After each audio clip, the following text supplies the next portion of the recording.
ಜೋಳದ ರೊಟ್ಟಿ ಗಟ್ಟಿ ಹಾರ ಬಿಟ್ಟಿರಪ್ಪ ಎಗ್ರಸ್ತಿದ್ದೀರೇನೋ ಯಾಕ ಹೊಟ್ಟೆ ಬಂದೈತಿ ರಾಗಿ ಮುದ್ದೆ ಜೋಳದ ರೊಟ್ಟಿ ಗಟ್ಟಿ ಹಾರ ಬಿಟ್ಟಿರಪ್ಪ ಎಗ್ರಸ್ತಿದ್ದೀರೇನೋ ಯಾಕ ಹೊಟ್ಟೆ ಬಂದೈತಿ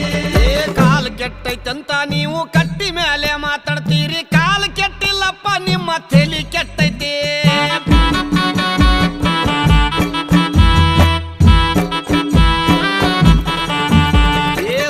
ಸಣ್ಣ ಹುಡುಗರೆಲ್ಲ ಎಣ್ಣೆ ಹೊಡಿಯಕತ್ತಾರಪ್ಪ ಹಾಲು ಮೊಸರ ಅಂದ್ರ ಇವಕ್ಕ ವಾಂತಿ ಬರ್ತೈತಿ ಸಣ್ಣ ಸಣ್ಣ ಹುಡುಗರೆಲ್ಲ ಎಣ್ಣೆ ಹೊಡಿಯಕತ್ತಾರಪ್ಪ ಹಾಲು ಮೊಸರ ಅಂದ್ರ ಇವಕ್ಕ ವಾಂತಿ ಬರ್ತೈತಿ ಮಾರಿ ಮ್ಯಾಗ ಮಿಶಿ ಇಲ್ಲ ಸಾಲಿಗೆ ಒಟ್ಟ ಹೋಗ್ತಾ